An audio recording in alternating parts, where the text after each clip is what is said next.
Hello అండి, ఎలా ఉన్నారు? నేను మా వారైతే బయటకు వచ్చాము. మా పిల్లల్ని అయితే స్కూల్కి తరిమేసేసాను. ఇంకా అలా బయటకు వచ్చామో లేదో మా వారైతే టిఫిన్ తీసుకొచ్చారు. కానీ అక్కడ టమాటా పచ్చడి ఇవ్వలేదు. సేమ్ అలాంటి టమాటా పచ్చడి కావాలన్నారని చెప్పేసి వాళ్ళని కనుక్కొని మరి ఈ విధంగా టమాటా పచ్చడి అయితే ప్రిపేర్ చేశాను. ఇవి పెద్ద పెద్ద హోటల్లో కూడా దొరకదండి. మనకి ఇట్లా చిన్న బడుల దగ్గర ఇలాంటి టమాటా పచ్చడి దొరికిద్ది. టేస్ట్ మాత్రం చాలా బాగుంది. టమాటాలు, పచ్చిమిరకాయలు బాగా నీళ్ళలో మగ్గిన తర్వాత కొంచెం పంచదార, ఉప్పు, జీలకర్ర, చింతపండు వేసేసి ఈ విధంగా మెత్తగా రుబ్బుకోవాలి. ఇంకా ఆ తర్వాత లంచ్ టైం అయిందిలే అని చెప్పేసి ఈ విధంగా లంచ్ అయితే ప్రిపేర్ చేస్తున్నాను.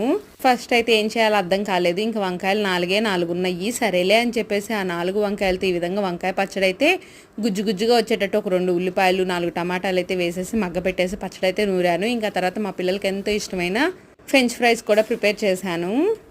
ఫ్రెంచ్ ఫ్రైస్ ఉన్నాయనుకోండి, క్విక్ అయ్యి అనకుండా ఏది పెట్టినా తింటారు. ఇంక ఈరోజు మా లంచ్ అయితే ఫ్రెంచ్ ఫ్రైస్తో పాటు వంకాయ టమాటా పచ్చడి. Bye friends.